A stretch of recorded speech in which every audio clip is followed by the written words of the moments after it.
Pakistan cricket board रो भारत तथा BCCI को धमक पर आउ एक अजब दाबी करिछि पाकिस्तान। तेबे आपण जदि टीम इंडिया को लाइक करंती ताहले एई वीडियो को गोटे लाइक करी चैनल को सब्सक्राइब कर दियंतु।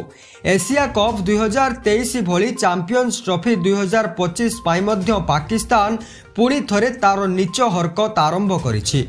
मीडिया रिपोर्ट्स अनुसार पाकिस्तान धमक देइथिला कि जदि भारत चैंपियंस ट्रॉफी 2025 पाई पाकिस्तान न जाए ताहले पाक टीम मध्य टी20 वर्ल्ड कप 2026 खेलिबा पाई भारत आसीबो नाही।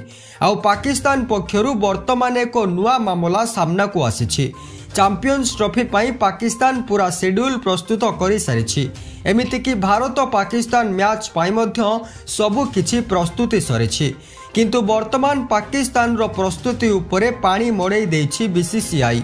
सुरक्षा कारणरू बीसीसीआई टीम इंडिया को पाकिस्तान पठाइबा पाई अराजी हेउथिला बेले चैंपियंस ट्रॉफी को हाइब्रिड मॉडल रे खेला जिबा नै आईसीसी को प्रस्ताव देछि। या उपरे पीसीबी तथा पाकिस्तान क्रिकेट बोर्ड प्रतिक्रिया रखी कहिछि जे भारत जदि पाकिस्तान रे खेलिबा पाई न आसुछि ताहले सेमाने आईसीसी को यह लिखित आकार रे दियंतु। कहि देबाकू चाहिबी एशिया कप 2023 रे मध्य बीसीसीआई टीम इंडिया को पाकिस्तान जीवा पाई सफा मना कर देथिला। आ वर्तमान पाकिस्तान चैंपियंस ट्रॉफी पाई जीत धरितिला बेले यह देखिबा मजादार हेबो जे आईसीसी यह उपरे कौन निष्पत्ति नेउछि। एहिपरि प्रतिदिन भारतीय क्रिकेट दलर सविशेष खबर जानिबा पाई वीडियो को लाइक एवं चैनल को सब्सक्राइब करंतु।